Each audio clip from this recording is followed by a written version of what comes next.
नमस्कार शुभ संध्या मुरपाली आपण स्वागत करुछि ओडिशा रे।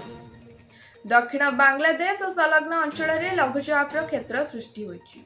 यह पश्चिम और उत्तर पश्चिम दिगरे गति करी घनीभूत हेबार संभावना आगामी 2 दिन रे उत्तर ओडिशा और झारखंड आड़कू यह मुहाइब। काली पर्यंत 4 जिला को ऑरेंज वार्निंग और 13 जिला को येलो वार्निंग जारी कर मयूरभंज, केन्दुझर, बालेश्वर और भद्रक को ऑरेंज वार्निंग जारी कर 4 जिले में 7 ରୁ 20 सेंटीमीटर पर्यंत अति प्रबल वर्षा संभावना थिबा पूर्वानुमान करछि पाणीपाग विभाग। केंद्र बीजेपी कार्यालय गुरुत्वपूर्ण कोर कमिटी बैठक अनुष्ठित हो जाइछि। सभापति मनमोहन सामल अध्यक्षतार अनुष्ठित होइथिला बैठक में मुख्यमंत्री श्री मोहन चरण माझी, केंद्र मंत्री धर्मेंद्र प्रधान का सह प्रभारी मध्य उपस्थित थे। राष्ट्रीय अध्यक्ष सांसद बैजयंती पंडा, सांसद प्रताप षडंगी मध्य एथिरे उपस्थित थे। राज्य कार्यालय रे बीजेपी कोर कमिटी बैठक शेष पर राज्य प्रभारी विजयपाल सिंह तोमार का प्रतिक्रिया। आगामी दिन में रणनीति सह राजनीतिक कार्यक्रम खसड़ा प्रस्तुत करा जाइछि।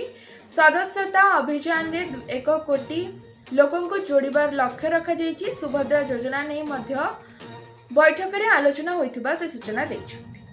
सेप्टेम्बर 17 तारिख रे ओडिशा आसिबे प्रधानमंत्री श्री नरेंद्र मोदी। सुभद्रा योजनार शुभारंभ करबाकू ओडिशा आसिबे प्रधानमंत्री। पुरी रे एही सूचना दैछथि केंद्र शिक्षा मंत्री धर्मेंद्र प्रधान।